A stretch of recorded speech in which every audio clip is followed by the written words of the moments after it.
Apat yan, dalawa po kasi.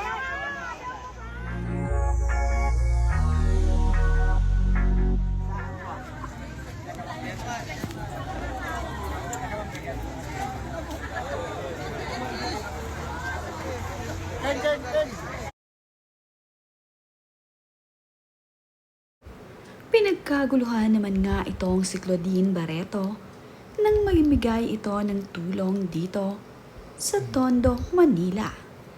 Personal ngang pumunta itong si Claudine Barreto dito sa Tondo upang mamahagi ng bigas at mga pagkain.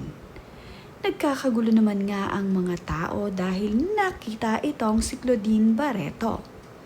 Napakabait naman pala nitong si Claudine Barreto dahil siya nga mismo ay nagpunta dito upang personal na maibigay ang kanyang tulong dito sa mga nasunugan. Spotted nga rin itong si Claudine Barreto na nagmano pa dito sa isang senior citizen.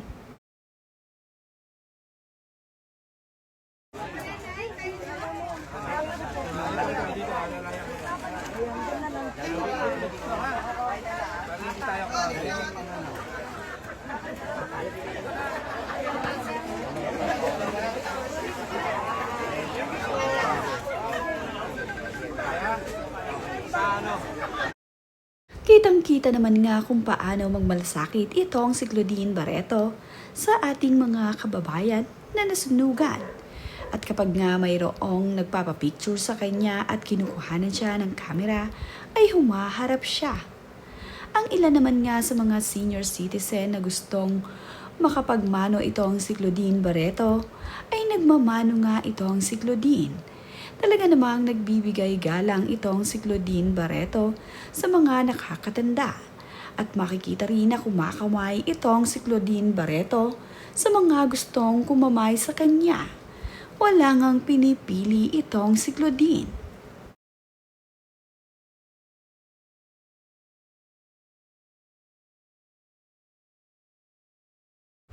Matapos naman nga ang pamimigay tulong ni Claudine Barreto, ay hinarap naman niya ang ating mga kababayan na nagkakagulo na gustong magpakuha ng litrato sa kanya.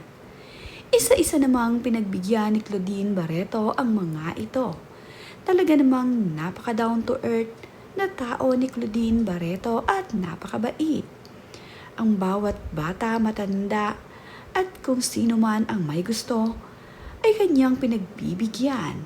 Ganito pala itong si Claudine Barreto sa ating mga kababayan. Talaga namang hindi mo kakikitaan ng anumang kaartehan. Talagang dinudumog siya ng mga tao. Makikita mo din itong si Claudine Barreto na may malasakit sa kapwa. Kagaya na nga lamang ng pagpunta niya ng personal dito sa Tondo upang maihatid ang kanyang tulong, ay talaga namang masigasig itong si Claudine na siya mismo ang makapag-abot nito. Nagmamano pa sa mga matatanda na naroroon. Talagang kinakamayan ang mga fans na gustong kumamay sa kanya. Niyakap din niya ang ilan sa mga nandirito na nakatingin sa kanya na nag-aalinlangan na lumapit dito. Ito nga mismong si Claudine Barreto ang lumalapit sa kanila upang mayakap siya at makapagpakuha ng litrato mismo sa kanya. Naiilang kasi ang ilan sa mga naririto at nakita nga ni Claudine na gusto siyang lapitan ng mga ito upang makapaglitrato. At ito na nga si Claudine ang gumawa ng moves para makapagpakuha sila at mayakap at makamayan itong si Claudine Barreto ng personal.